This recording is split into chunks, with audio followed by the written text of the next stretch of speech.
નમસ્કાર મિત્રો, સ્વાગત છે તમારું અમારી ચેનલમાં। આજે તારીખ 9 અને રાતના તાજા હવામાન સમાચાર જોઈએ 8 વાગ્યાના। તો હાલ પણ ઘણી જગ્યાએ કમોસમી વરસાદ, માવઠાનો વરસાદ જૂનાગઢમાં તેમજ અમરેલીમાં, આ ઉપરાંત ગોંડલ, કેશોદ વિસ્તાર, ભાણવડ વિસ્તારમાં તેમજ વેરાવળની આસપાસ અને અમરેલીની આસપાસ જોવા મળ્યો। ત્યારે આગામી 24 કલાક 24 થી 36 કલાક હજુ પણ માવઠાનો વરસાદ કયા વિસ્તારમાં થશે તેને લગતી સંપૂર્ણ વાત કરીશું મિત્રો।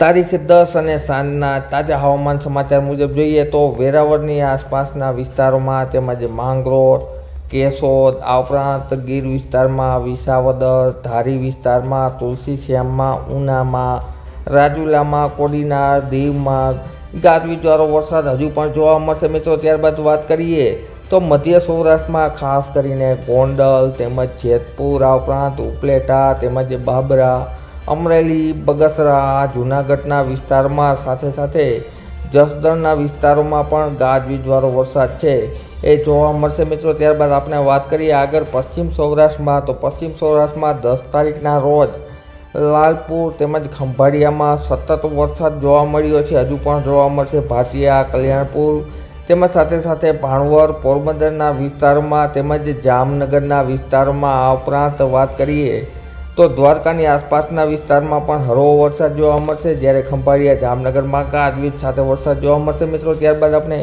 ઉત્તર સૌરાષ્ટ્રની વાત કરીએ તો મોરબી તેમજ ધ્રોલ, વાંકાનેર, થાન વિસ્તાર, ચોટીલા, સુરેન્દ્રનગર તેમજ રાજકોટની આસપાસના વિસ્તારોમાં, પડદરીમાં ગાજવીજવાળો વરસાદ છે મિત્રો જોવા મળશે, તેમજ બોટાદ, ભાવનગર, મહુવા, બરવાડા, ધંધુકા, રાણપુર, લીંબડી અને અમદાવાદ, ધોળકા, વિરમગામ, નળસરોવરની આસપાસ સાથે સાથે ધંધુકા વિસ્તારમાં તેમજ ઉત્તર ગુજરાતમાં પણ પાલનપુર વિસ્તારમાં, ખેડબ્રહ્મામાં, હિંમતનગરમાં, મહેસાણામાં તેમજ સાથે સાથે ડુંગરપુરથી દક્ષિણના વિસ્તારમાં। ત્યારબાદ કચ્છની વાત કરીએ તો કચ્છમાં પણ ભડેલી વિસ્તાર, ગાંધીધામ, ભુજ, સીસાગઢ, ભચાઉ તેમજ રાપર વિસ્તારમાં, ખાવડામાં, લખપતમાં અને ત્યારબાદ વાત કરીએ તો દક્ષિણ ગુજરાતમાં પણ સુરત, વ્યારા, વલસાડ, નવસારી, વાપી, ડાંગ, આહવામાં ગાજવીજવાળો વરસાદ મિત્રો જોવા મળશે। 10 તારીખના રોજ પણ સૌરાષ્ટ્ર, કચ્છ, ગુજરાતના ઘણા વિસ્તારોમાં